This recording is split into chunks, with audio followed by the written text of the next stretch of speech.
Hello and welcome to this month's episode of Partners in Prevention. I'm Jennifer Stein with Prevent Child Abuse Habersham.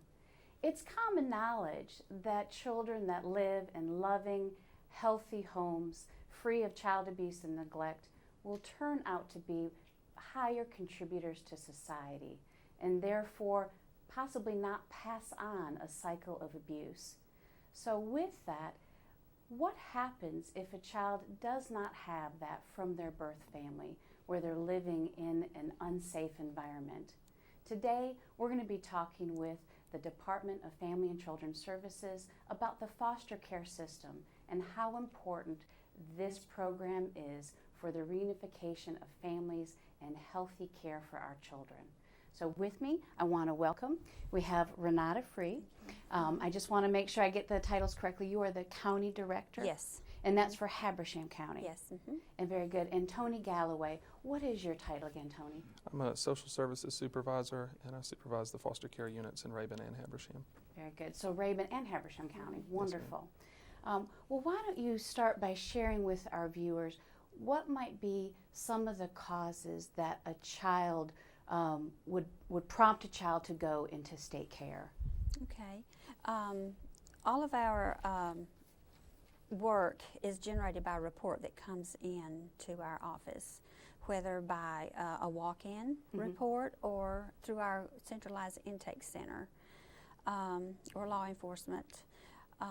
We'll get a call and we'll go out and assess the child's situation. And if we cannot determine surety of that child's safety, then we've got to make some immediate plans for that child, which can include other placements besides foster care, because foster care is the last resort of placement. That's the last choice because of the trauma associated with removing children from their family of origin.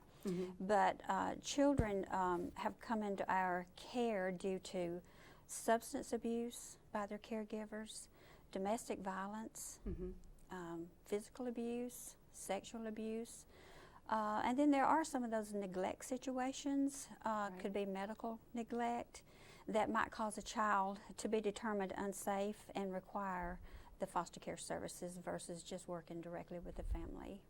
Very good.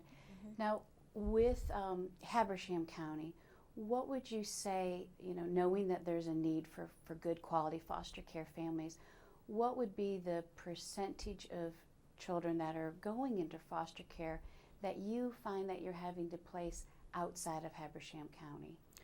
I would say at this point we're placing at least 50% of the children that come into our care outside of Habersham County.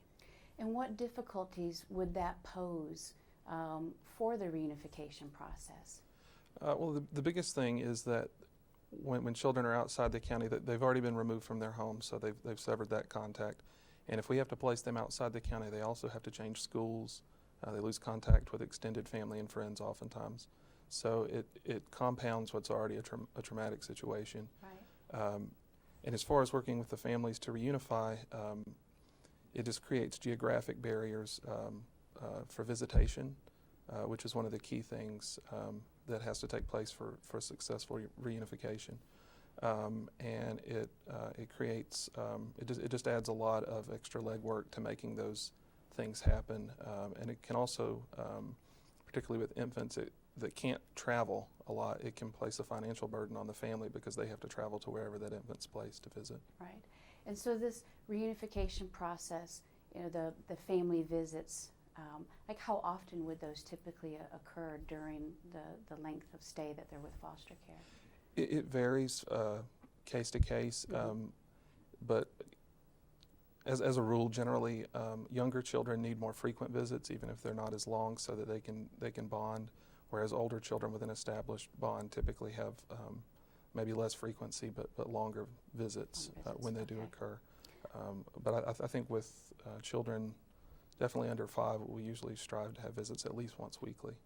Very good. So there again, the proximity of where they're staying is crucial to that. Right. What would you say the length of stay a child might be in foster care, typically here in Habersham County? I would say a year. Okay. is a good number. Of course, there are children that go home at the first court hearing or the second court hearing, and the first court hearing is held within 72 hours of a child coming into foster care. Okay. And so if some arrangements can be made within that 72 hours that can assure that child's safety, then of course that child can be returned home. If not at that point, then we have the second hearing, usually around 2 weeks later. Okay. And then at that time, we have that much longer to make some more plans, if we can, to see if we can return that child. But if not, and that child remains in our custody, then usually that child will be in our custody for the next year. Very good. Now, you had mentioned a really good point, Tony, about when they're, the trauma of being removed from the home. Right. And so when they lose that sense of family and identity, with them being out of the county, they're not only losing their family, but they're also losing their school, possibly where they worship and things like that. Right. So if they're out of the county, would there be a lower percentage of reunification rate? Would that come into play? How? I don't know that we've studied those numbers specifically, but I think just anecdotally, thinking back over some cases, I think that anytime we place children outside the county, we make it harder to do the things that support a successful reunification. So I think that being in the county, having in-county placements is definitely going to increase the likelihood of a successful reunification. Very good. Well, with before we take a break, just such an important role that the foster care system and the process of making sure a child is in a safe home, safe living arrangements. When we return from break, we're going to be learning more about the reunification process and how foster care as a whole can help provide the skills and the tools for a parent to work to be back as a healthy environment for their child. So we'll be back in a moment. Thank you. It's story time at the Cornelia Library. Hi, this is Alyssa inviting you to join us on Thursdays and Fridays at the Cornelia Library for story time beginning at 10 a.m. both days. There's music, songs, crafts, and lots of fun for everyone. The program is designed for ages 0 to 6, but all ages are welcome. Play, learn, and grow together at your Cornelia Library. Welcome back to this month's episode of Partners in Prevention. I'm Jennifer Stein with Prevent Child Abuse Habersham. This month we're discussing the important role of our foster care system and how they can help bring families back together and reunify. With me today, we have the Department of Family and Children's Services. We have Renata Free and we have Tony Galloway, and we've been talking about reunification. And so Tony, why don't you start with what would be the typical process that a birth parent would start off with to help with that reunification to be with their children? Okay. Shortly after the children are removed, we meet with them typically within the first 9 days to sit down and talk about the issues that brought the children into care, Okay. whether those may be substance abuse issues, mental health issues, or whatever the situation may be. And we call that a family team meeting. And the parents can bring extended family, other supports, anybody they want to have in the meeting with them. Very good. And we hash out everything that's going on and try to come up with a plan that we can agree on, a reunification plan that we can agree on. And that will typically involve the parents completing some assessments specific to whatever the issues are, and then following through with some services, which may be counseling or substance abuse counseling or something to that effect. Very good. And then we present that plan at the 10-day hearing, the third, it would be the second hearing, court Okay. hearing. We present that plan to the judge, and he either approves it or doesn't approve it. And if it's approved, it's incorporated into the court order, and it becomes a part of the court plan for the Okay. family. And then with that, of course, you have different resources that they go to help with this support process to Right. aid them in going through whatever Right. programs that they would need. Right. So now how, what role would a foster parent take part in? You know, here they've helping, of course, aid in the child's day-to-day well-being, but what typical role do they then lead? They basically assume the role of parent. They're standing in the shoes of the parent while we're working with the family on whatever the issues are. We have had some foster parents who are very proactive about engaging with the family and being a support to them, and typically that greatly increases the chances of a reunification, because the foster parent who's spending all the time with the child sees how important it is to work with the birth family and with the parents for that reunification. We have had some cases that I can think of in particular where the foster parent stayed involved with the family after DFACS was not involved, after the reunification for a year or two. Yes. And I know that that's not a typical thing, but it does make a huge difference when that involvement can happen. Improves that safety net. Yes, it Right. is. Which is important for all of us. I think some of the research says that isolation from your community can be one of the predictors for possible substance abuse, or all of those other Yes. things. Right. Now, for a foster parent that's taking on this role, of course, there's going to be some different needs that they have. How does the Department of Family and Children's Services, how do we support them? Well, we offer financial support. We provide a per diem to basically cover the day-to-day costs of raising the children.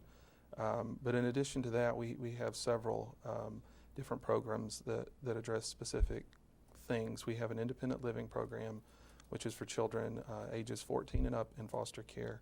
Okay. And it's basically to provide them with the life skills they're going to need to transition from child to adult. Right. And it can be something as simple as learning how to do their own laundry and balance a checkbook, Yes. to filling out resumes and doing job interviews and that sort of thing. Those soft skills. Yes. Those Right. are important to take with you. Right. And we have funding, both state funding and also some county funding for things like sports fees, camp Okay. fees, equipment for extracurricular activities, Wonderful.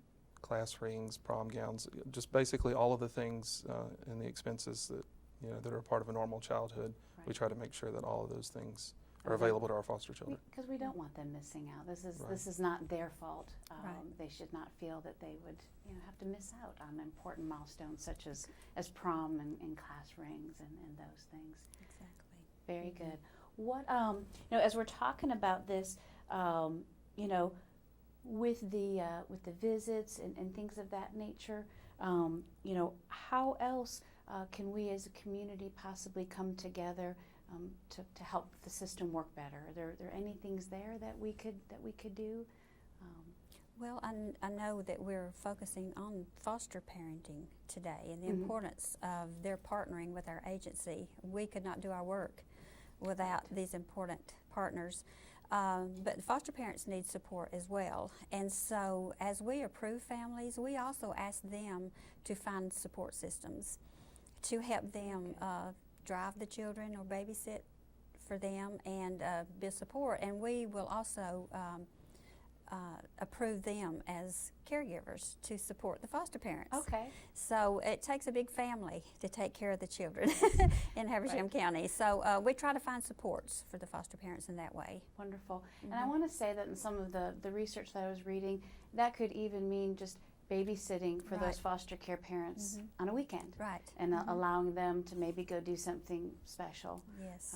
We're very fortunate to be in such a warm and loving community that it can be, we don't know about some of these things that we can do, these small things that we can do to be helpful. Well, there are a lot of people that would like to be a foster parent, but they recognize that their limits, and I just don't know that I could do that full time. But this is a great big way they could help, even though it's a Yes. small task like babysitting for a day, or that's major for a foster family. So those that don't want to be a foster parent could always be a support to the agency in providing Absolutely. respite to the foster parents. Very nice. Reassuring too, because there's so many loving, caring people out there, but sometimes the financial means are not there Right. to think about. So with that too, if you're a working parent, would one of those supports also be childcare while you're at work that day and things of that nature? Yes, foster parents who work outside the home can get state Very child good. care. Yes, 'Cause that's- we don't want to upset the family unit when we approve a foster Right. family. We want to add to the unit. Wonderful. So if both the parents in the home are working, we provide the funds for daycare Very for the good. foster parents. Well, Renata and Tony, thank you for being here with us. Yes. When we get back from break, we have one of their teammates that's going to be talking to us about, if you're interested, how you can make an impact right here with children to help build our community stronger. At Windstream, we're offering our customers a new feature, Watch TV Everywhere. Now you can watch available episodes of favorite shows, movies, and live news and sports on tablets, smartphones, and laptops. There's no extra charge from Windstream. You only need to be a cable customer already receiving a Wind package. It's simple to get started. Just visit WatchTVEverywhere.com. So enjoy, and thanks for being our customer. Welcome back to Partners in Prevention. I'm Jennifer Stein with Prevent Child Abuse Habersham. In this month, we have been discussing the importance of our foster care system and how we as a community can come together and help make a difference to providing a healthy life for a child. So with me is the Department of Family and Children's Services. We have been speaking with Tony Galloway, and we're bringing with us, we have Annie Murphy. And Annie is our resource coordinator, or what exactly is your title, Annie? Resource development. Resource development. And so, Annie, the first question I want to ask you is, as the viewers have been watching today, if they have an interest of learning more, could you share with them what is the typical process of finding out about becoming a foster parent? Yes, I will. And there are a lot of myths about how you become a foster parent, but the first thing you do is you just call my phone number, which is 706-754-0392, or the statewide number, which Jennifer's going to give you in a moment. And when you call me, I will schedule what we call orientation, but we're changing the name of that to an information session. Okay. So we have an information session that lasts up to an hour and a half or 2 hours, and you're not making a commitment. You're just asking questions. I'm explaining to you how this process works. So if you have any bit of interest, you just come to that meeting, and Very we can talk about anything you want to and give you any information you need. So just a great open conversation. There again, just kind of enlightening to them, some of the things possibly already talked about today. But now, one of the things that I've learned about is this word called impact. Help with us. What does that stand for in foster care? Well, impact stands for initial interest, mutual selection, pre-service training, assessment, continuing development, and teamwork. Okay. But to the community, impact means, can I take the impact class? Okay. And what happens is after you go to orientation or information session, then we would go through other information to see if you want to take the impact class. Okay. The impact class is about 20 modules.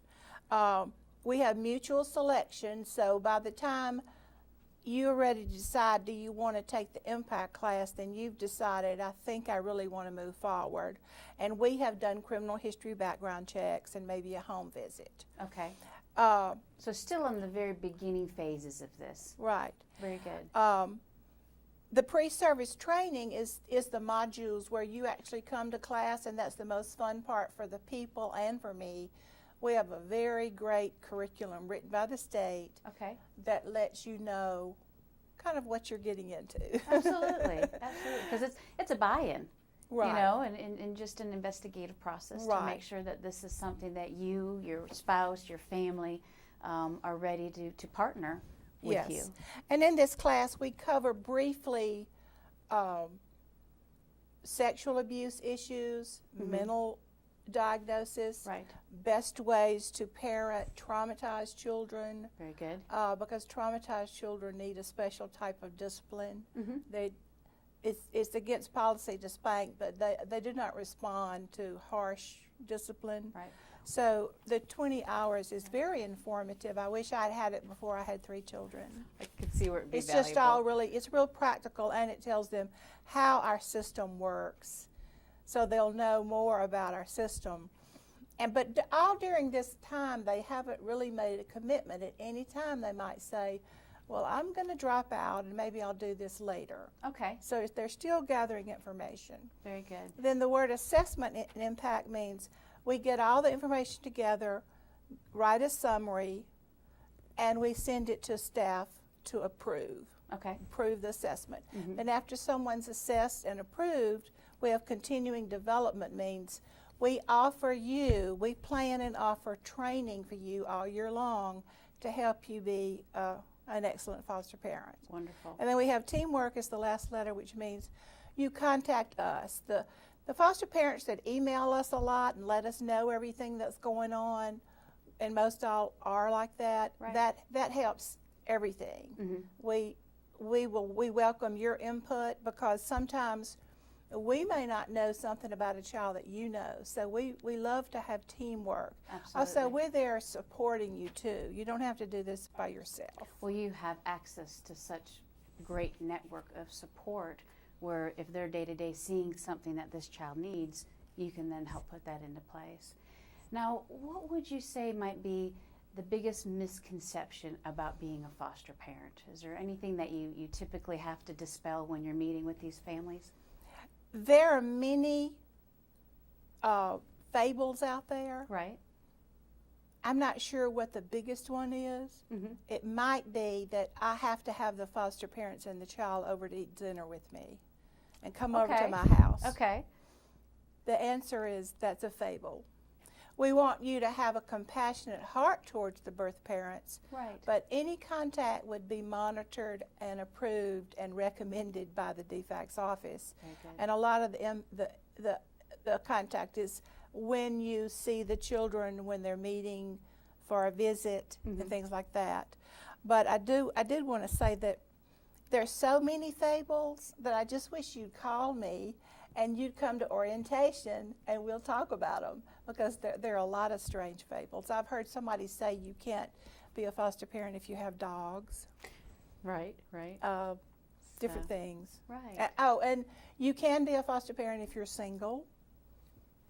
You have to be 25 years old. Okay. But there's so many fables out there, just call. come and get some information. And you don't even have to come to orientation. You could just call and talk to me. I like to talk. I'll answer all your questions. Now, with foster care, you hear time and time again that sometimes they end up adopting the children that they've been fostering. So how could the foster care program help a family that might be interested in adopting a child? Well, the way it works, if someone wants to adopt and doesn't want to foster, Mm-hmm. or someone fosters and doesn't want to adopt, the process is Siamese twins, exactly the same process. Very good. But there are many children that come through the process that were not mentioned, Mm-hmm. neglect or abuse. They come into foster care. They do what Tony says they do, but they aren't able to keep their act together. They don't Right. meet the requirements. Maybe they keep testing positive. Maybe they keep being homeless. Mm-hmm. And